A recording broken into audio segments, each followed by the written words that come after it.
First of all, I would like to say Tashit Delek to all of you who are following this teaching. As you know, this teaching is organized by the Sachin Foundation and also by the other centers. And before giving this teaching, first I would like to talk about the motivation. What kind of motivation did we need to study and practice this teaching? Actually, when we study the Dharma, it is not just to gain knowledge, or it is not just to understand the meaning. Knowing the meaning or having the knowledge on this teaching is one of the steps. And after that, we need to practice. And through the practice, then we can gain the experience. So after gaining the knowledge, then we need to apply the meaning of these teachings into our daily life. And then through this, we can gain experience. And that is known as the realization or the inner quality. So this is very important. And to study with such good motivation, we need to develop the thought of renunciation. Actually, Buddha has given enormous amount of teachings, and all of them is to lead all the sentient beings from samsara in general, and especially from the three lower realms, and place them on the state of liberation from the samsara, and eventually to place them on the state of Buddhahood, on the state of enlightenment. So Buddha has never given any teaching just to gain mundane result or just to have happiness in this life alone. So whatever Buddha gave is meant to gain liberation and enlightenment state. So therefore, from the followers' point of view, we also need to study and practice the Dharma according to the Buddha's intent, according to the Buddha's purpose. So we should not study and practice just for this life, and also not only to gain higher liberation, or not only to avoid the sufferings of the three lower realms, but we all should practice and study and practice to gain liberation and the enlightenment state. So therefore, first we need to develop the thought of realization. And to have this, we need to know the nature of the suffering, the nature of the world, the nature of the samsara. Even though there are so many different countries, but wherever we go, we can't find a single place where there are no suffering of birth, old age, sickness, and death. Every one of us who are ordinary beings are experiencing suffering after suffering. So, therefore, to gain liberation, we need to have the right motivation.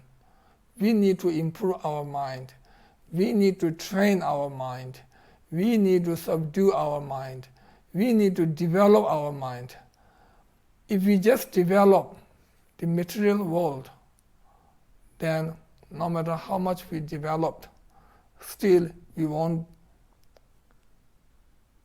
be satisfied. We won't feel the real happiness. We won't feel or we won't experience the genuine happiness which is free from all the sufferings. So therefore, first we need to develop the thought of realization, thought of renunciation, and then we need to practice, develop and practice the infinite loving kindness. As long as we have our side and other side, as long as we love someone but also at the same time we hate someone, then it means we don't have unconditional loving kindness and compassion to all the sentient beings without any discrimination, without any exception. So, therefore, our practice is not only for ourselves, it's not only for our people, but it's for the sake of all the sentient beings. And to have such intention, first we must have the loving kindness and compassion to all the sentient beings without any exception. If we have such positive mind, if we have such genuine mind, then based on this, we can really practice and gain genuine results. And we can really serve the sentient beings. We can really help all the beings through our practice. So first, after developing the thought renunciation, then we need to develop the loving kindness and compassion to all the sentient beings. And then we need to develop the bodhicitta. Bodhi means Buddha, citta means mind. And here, Buddha is the result that we wish to attain, and mind means our wish that have the such wish, or our mind that has such wish to attain. So it means, in short, for the sake of all the sentient beings, we wish to attain Buddhahood. And for that purpose, we are really engaging in Dharma practice, like listening, studying, and practicing the Dharma. So anyway, with right motivation, we need to study. As I tell others before also, that just by giving teaching, it does not mean that I'm accumulating great merit. If I am giving teaching to gain fame and power and wealth for myself with such intention, if I give teaching, then I won't be able to accumulate great merit. Instead of that, then my action is known as superficial, or the reflection of virtue. It looks like I'm doing virtues by giving teaching, but in reality it is not the real virtue. It is the reflection of the virtue.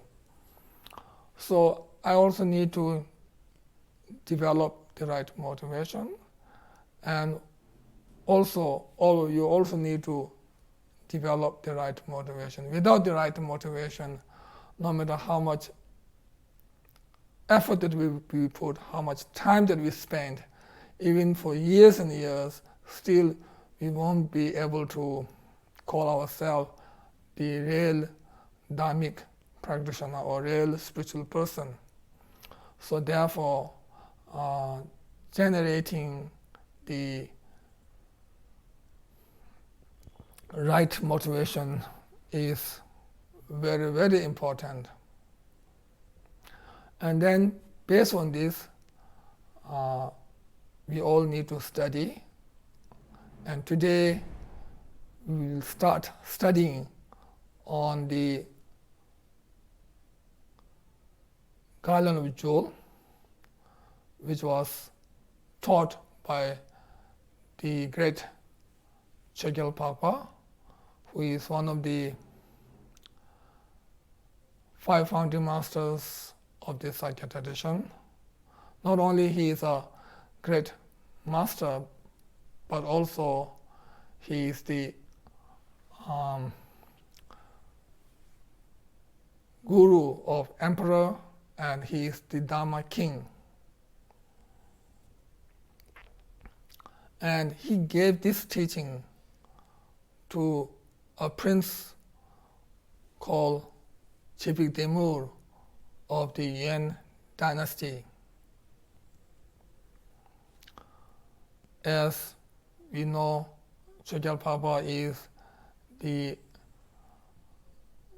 guru of the emperor during the Yuan dynasty, and during that time he gave this teaching to a prince called Chibik Demur. So now I will start the actual teaching on the text. So in the beginning, Chogyal Papa pays homage to all the Buddhas and Bodhisattvas, or did prostration to all the Buddhas and Bodhisattvas. And then he especially pays homage to Buddha, and saying that Buddha and Mount Sumeru are similar, or it has similarities. For example, Mount Sumeru arises from the ocean, and second, it is huge, it is big and high, and third, it is beautified by many precious and valuable wealth of gods and others. Similarly, Lord Buddha arises from the ocean. Here, ocean means ocean of merit. While he was on the path, he did so many practices, and finally he accumulated ocean of merit, and as a result of that, or from that, he attains the physical form of the Buddha, which is known as the Rupakaya. And then through accumulating the wisdom heap, or by having the wisdom, ultimate wisdom, then he gains, or through the wisdom, he gains the greatness of Dhammakaya, which is the second quality in this text. And then Buddha is beautified by ultimate qualities such as 10 powers and 4 fearlessness, etc. Actually, we can't fathom all the qualities of the Buddha because Buddha has limitless qualities. Buddha's qualities are like a space. There's no limit. So, through this way, Dogen Chögyal Papa pays homage especially to the great Buddha. And then he talks about the prince to whom he is giving this precious teaching. He said,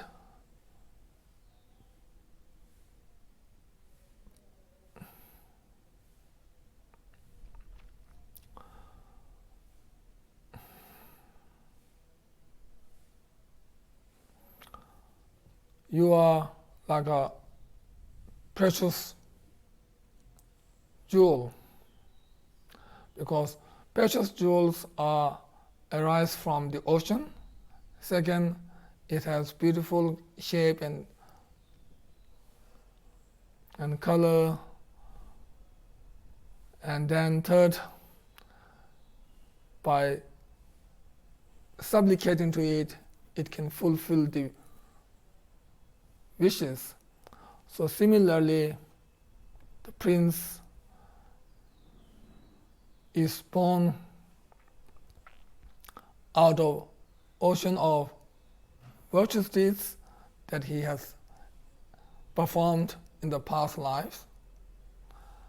And then second, he was born in this royal family with wealth and all the favorable conditions, including his beautiful physical form. And then third, through his wealth, and if he govern his own people with a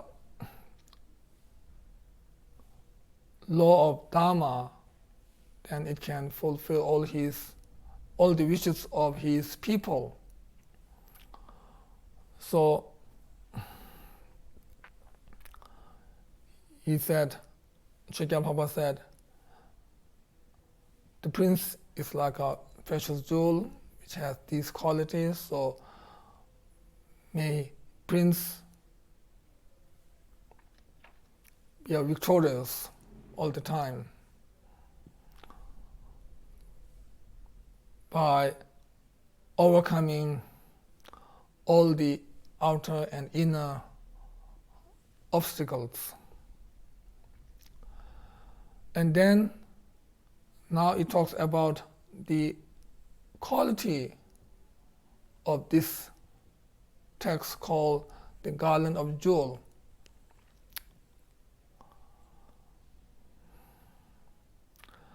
The author himself is also like an ocean. Generally, the ocean is on the stable base, or is on the solid base. Second, it holds the treasure of water, because ocean has so many tons and tons of waters. It's limitless water, limitless tons of water. And third, ocean holds many precious jewels. So similarly, Dogen Chögyal Papa, he is based on solid foundation, or is on the solid base or stable foundation, which means based on Patimoksha vow, Bodhicitta vow, and Mantrayana vow. So based on his pure moral conduct of the three vows, then second quality is, based on that, he has received many sutra and tantric teachings. So he holds the treasure of knowledge. And then third, he is beautified by his qualities, quality of giving teaching, debating and composing the texts, and also the quality of his inner realization, and also his many other qualities.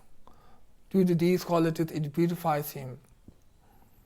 So the author, Dogen Chögyal Phagpa, has such qualities.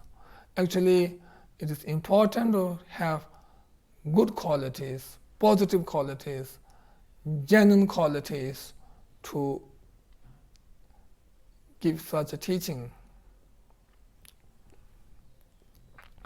And now the actual quality of the text, he said, this text or this letter is like a garland of jewel,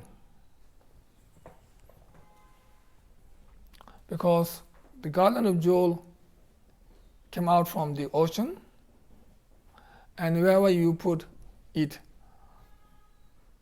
remove the darkness and illuminates. And if we wear it as an ornament, then it beautifies our own body as well as others' body. Whoever wears it, it beautifies their body. So this precious jewel is worthy to offer.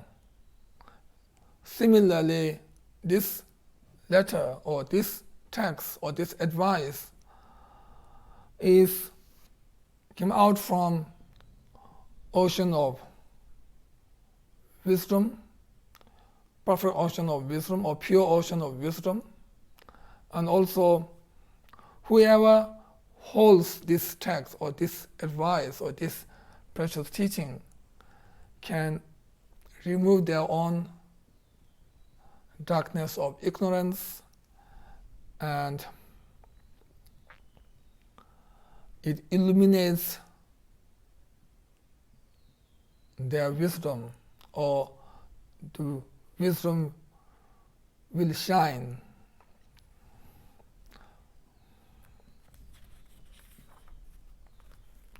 So the one who holds, the one who keeps this teaching can beautify their own mind, and also to whoever you share this teaching, this advice, then their mind will also be beautified.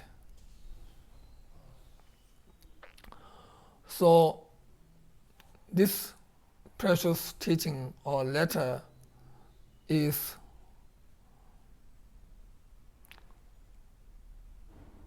offered to the prince with right intention, with genuine motivation from far.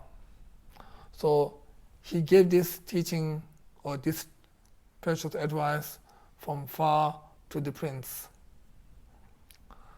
Especially at that time, the transportation or the traveling is very difficult, not as present days. So from far he gave this teaching. He sent this advice, this letter to a prince called Chebik Demul. And now the next one is talking about the purpose of this text or giving this letter. Shakya Baba said, you already have lots of wealth, so there's no point of giving you a wealth as a present. So, therefore, for example, at the night time, the light of the moon can blossom the special flower called kunda. Similarly, the light of the moon here means this text or this advice or letter will blossom your kunda flower of the mind, or it will blossom your mind. So therefore he is giving this present of Dharma, gift of Dharma, to this Prince Chebik Demul. And now the actual part of this text, it has two main categories. The first one, the benefits of having both the wealth of mundane and the wealth of Dharma. The combination of having the wealth of Dharma and the wealth of mundane or the worldly wealth. So then second part is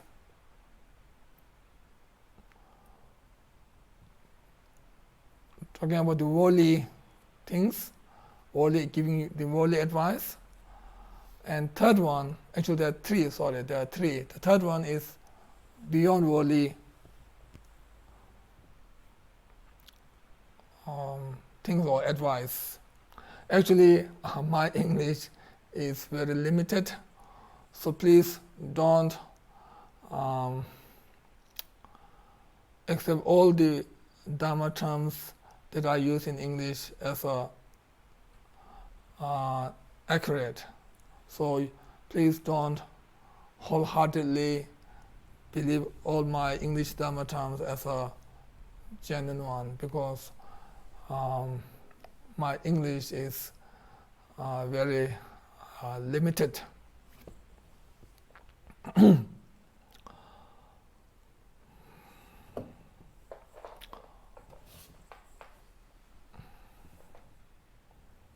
So first, talking about the benefits of having both worldly and dharmic wealth.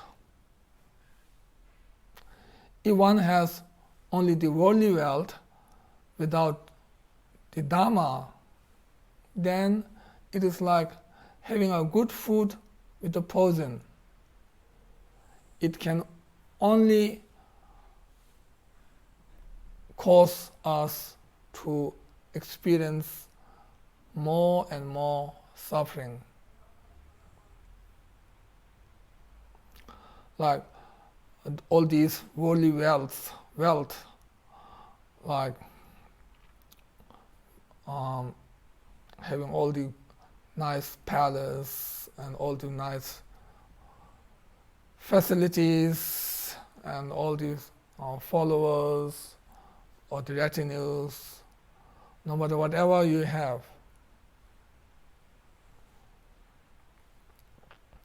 If it is not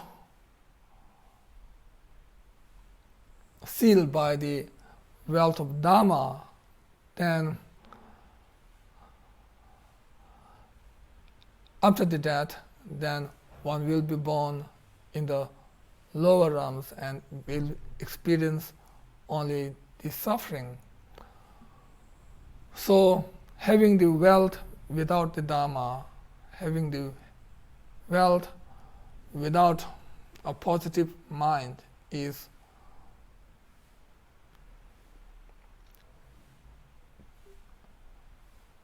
pity to have. It's not the right thing.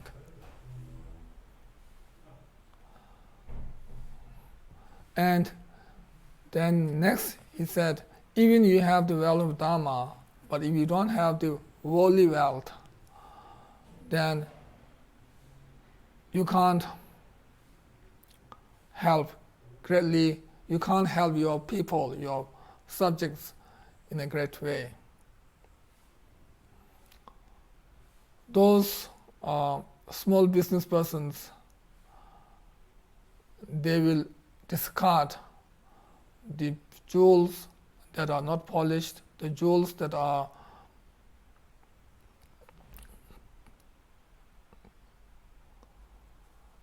not ready to use, which has lots of dirt and etc. The small business person will not keep. It means the very small business person, I think. So, likewise, having the dharmic wealth without the worldly wealth, then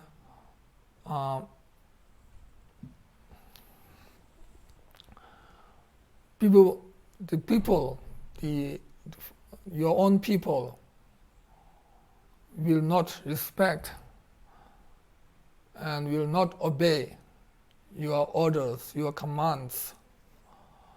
And without obeying or without respecting, then you can't help them. You can't, because they will not listen to your advice, they will not listen to your orders, even though you are saying something that will be beneficial to them, but still they won't listen, they won't obey, they won't respect. So,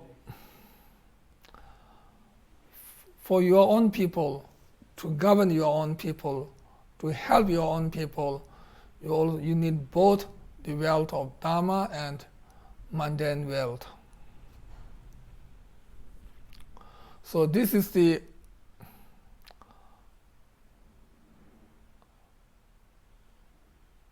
shows how important for a king or prince to have both the wealth to govern your own people. And now he says, if one has the worldly wealth, which is sealed by the dharmic wealth, then one can fulfill the wishes of oneself and others. For example, if a polished jewel, if that is hung, and by giving offerings and doing supplications, etc., then the jewel will beautify itself, and also it beautifies others. So similarly, by having both wealth, one can guide them, one can help the people in a right way. So sometimes even you have a wealth, if you don't have the discipline, if you don't have the honesty, if you don't have the wealth of Dharma, then you don't have the honesty, you don't have positive mind, you don't have right intention, you don't have genuine loving kindness and compassion. So if a king or prince have the wealth, but if he has a bad intention, then he won't be able to help his own people in a good way. He may use them with wrong intention, with bad intention that can harm them in the long term. So to sincerely help these people to do this, the king or prince need both the wealth of Dharma as well as the wealth of the kingdom or the worldly wealth.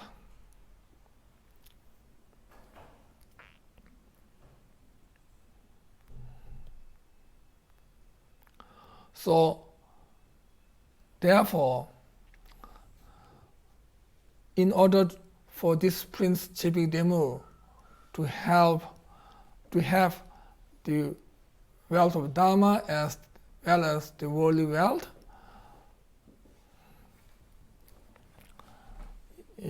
Chogyal Phagpa is giving this teaching or giving this letter known as the Garland of Jewel. So through this, it can benefit the prince in this life as well as in the future lifetimes, and also it will help him to gain liberation and enlightenment state as the long-term result. So therefore, Chogyal Phagpa is asking the prince to focus and to pay attention on this advice, on this teaching.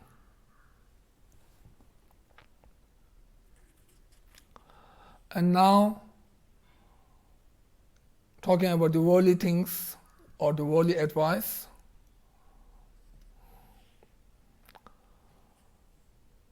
it has many sub-subjects. So first one,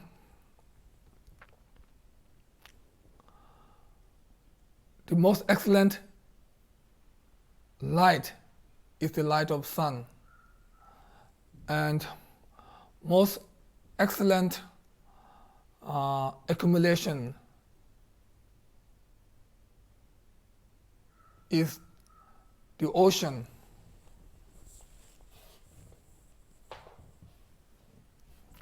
And the excellent among the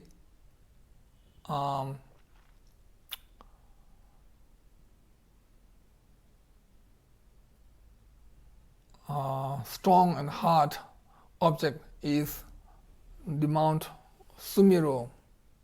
But these things can be destroyed. These things will be destroyed at the time when there is the time of destruction of the universe. Like the sun can be destroyed by the fire and etc. So even these are not stable. Even these can be destroyed at the end of the eons. So if these are going to be destroyed, then the cause of arrogance, the cause of pride, such as having born in a good race, good family, and having a good physical body, and having lots of retinues, and having a power, etc. There's no need to mention that all these will be destroyed, because all these are not something that will last forever. All these are impermanence. All these are subject to change. There's nothing called a wealth that can last forever. Even the one who used this wealth, which means the person who used this wealth, will also not remain forever. Like us, the person will only remain in this world for 80, 90, 100 years in one lifetime. And also we can see many young ones are also dying. Especially last year and this year is the pandemic time, COVID-19 pandemic time. And how many people have lost their lives? So many people have lost their lives, and not all of them are old age. There are also many young ones who died. And even those who are old, they are not 200 years old or 300 years old. They are also, most of them, they are under 100 years of age. So the person who used this wealth are not remain forever. Not only forever, but also will not remain for a few centuries. Most of them will only remain less than 100 years. This is the fact. This is a fact that cannot change through modern technology. As we see at the moment, the technology is very advanced, but still most of the people are dying before they reach 100 years. So person who use this wealth will not remain forever, and also the wealth that they have will not remain forever. So the prince should know all these wealth are impermanent, subject to be changed. So therefore, you should not have pride or arrogance by having these things. So instead of having the arrogance or pride, in order to increase your wealth, not only in this life, but also for your next life, you should practice the generosity, you should give, you should practice the generosity, perfection of generosity, and also you should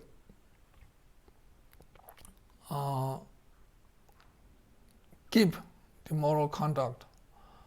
Moral conduct, in short, means to keep the discipline, not only at the superficial level, but also to keep the discipline in reality. If one just keep at the superficial level, then one can deceive others through your superficial behaviors, through your superficial discipline, but you can't deceive the law of karma. You can't deceive the Buddha who has the clairvoyance or who has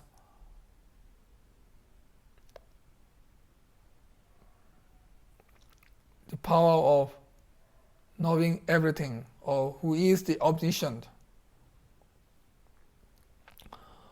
So therefore, Chakyapapa said to the prince, saying, you should always be careful, have to be vigilant, and always depend on vigilance, always depend on conscientiousness.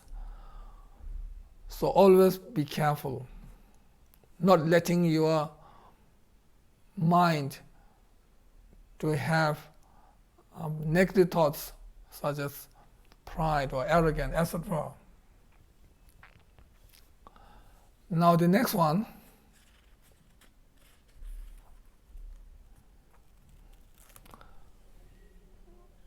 Srila Prabhupada is saying,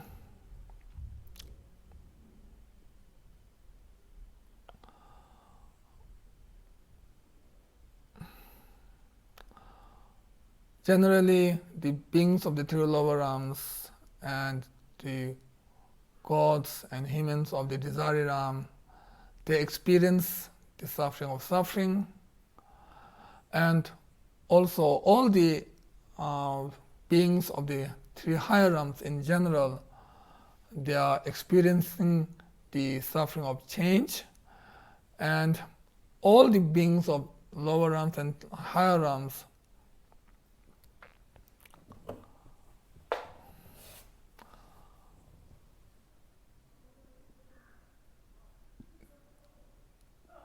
they are under the control of action or the karma and afflictive emotion. So one should know all these are impermanent, all these are changing momentarily, so one should know all these are impermanent. So anyway, in short, it means you should know the third suffering. So one should know all these three kinds of suffering, one should know and one should think on these three kinds of suffering.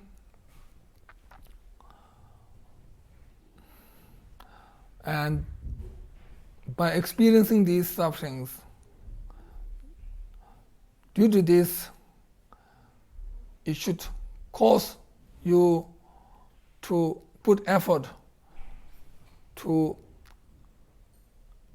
decrease and remove the karma and the afflictive emotion. So the prince should always think on this, think about this, and even yourself or your relatives and friends and family members, even when they are experiencing the suffering, you should not let your afflictive emotion to control your mind. You should not discourage, but you should know the whole samsara is in the nature of suffering, and then with the right motivation, you should put great effort to liberate from all these sufferings. So through this, then even when you are suffering, or when your friends and family members or others are suffering, that can cause you to do more and more virtues. It will cause you to perform more and more virtues, which is a good thing, which means then you can end the suffering through doing these virtues. You can end the suffering and the cause of the suffering. So in our life, we face many challenges. We experience many physical sufferings and mental sufferings. And when we experience suffering, we should not let our mind to feel upset or to feel discouraged. We should not lose our hope. Instead, by experiencing such suffering, then this should give us the opportunity, this should let us mind to develop the thought of renunciation and loving kindness, compassion to all, and to develop bodhicitta. So then having the experience of suffering is like the blessing in disguise. This helps us to be more stronger person, and it will help us to do more and more positive things, to do more and more positive actions and to develop more and more positive mind. So we should use such suffering in a right way, as it is said here in the teaching. And then now we should repay the kindness to whom one has received the benefits. Or we should repay the kindness to person who has given us the benefits.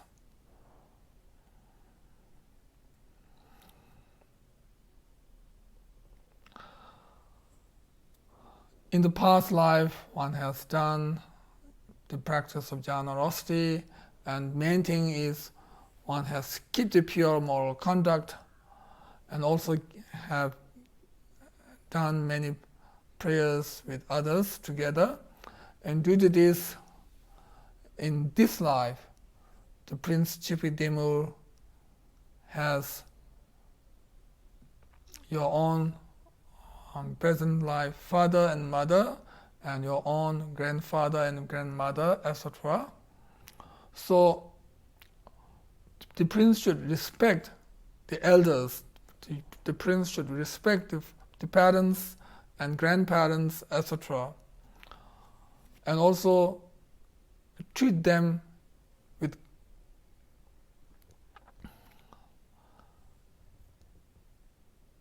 great respect.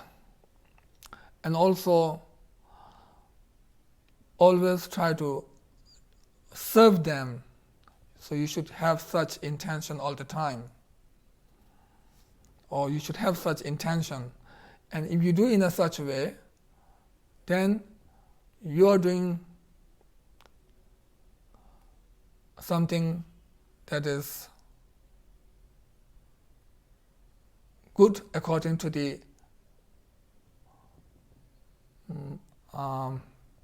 mundane world. Those who are respecting parents and grandparents, etc., are considered as a good person in the mundane world also. Or worldly person will regard such person as a good person. And through this, you can also accumulate merit. And due to this, your lineage will last for long period of time, and by respecting others, you'll be also respected by them, and they will also help you to fulfill your own wishes. So now in our life, in our mundane life, we should think this teaching is very relevant to our life. So these teachings definitely should apply in our life. If you think this teaching is teaching and our life is something very different from this teaching, then it is not right. We should apply these teachings into our daily life. So in our daily life, we should respect our parents. Of course we should respect. And then we should also respect all the elders, all the seniors. And then they will also respect us. So having respect to each other means it will help each other. It will benefit each other. It will make happy to each other. It will solve problems to each other. So then it's a win-win situation for both. So if we respect each other, then we can live in a harmony. Even in one family, if all the family members respect to each other, then they can live in harmony, they can live in peace, and they can live in a happy environment. So this is very important. Then this can make your family a happy family. If your family is happy, then you can make others to be happy. If you are not happy, how you can make others to be happy? So first, you should be happy. Your family should be happy. Then all your family members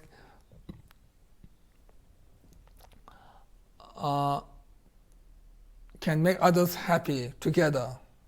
If your family members are united, then with this unity, you can help others in a greater way. So therefore, helping or respecting each other is very important. Especially as a young person, you should respect your own parents, your own grandparents, or uncles and granduncles, and aunties and grandaunties, etc.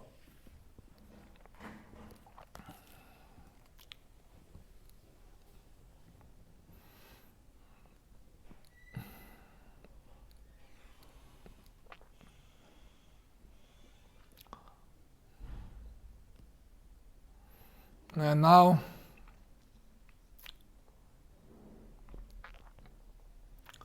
the prince has a lot of wealth and power, and prince is not controlled by the unfavorable condition.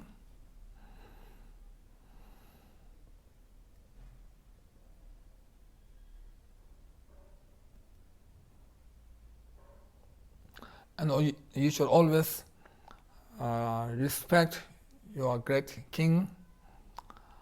You should obey his advice, and if you do such thing, then the great king will also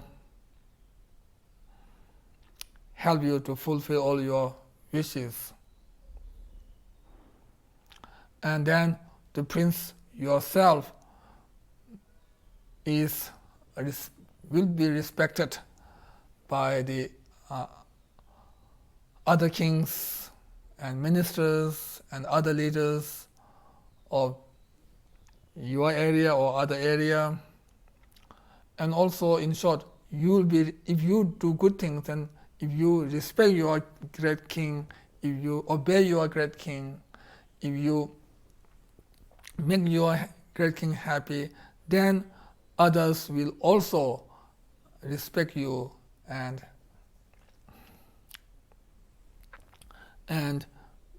believe you and regard you as a honest prince or a good prince. So all this advice is to make him a good person, spiritually and really good person.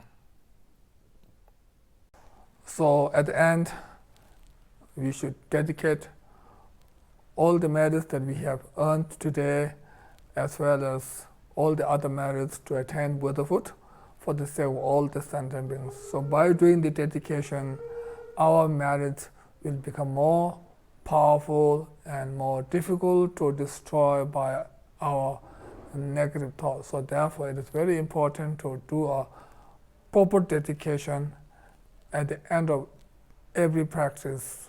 Thank you.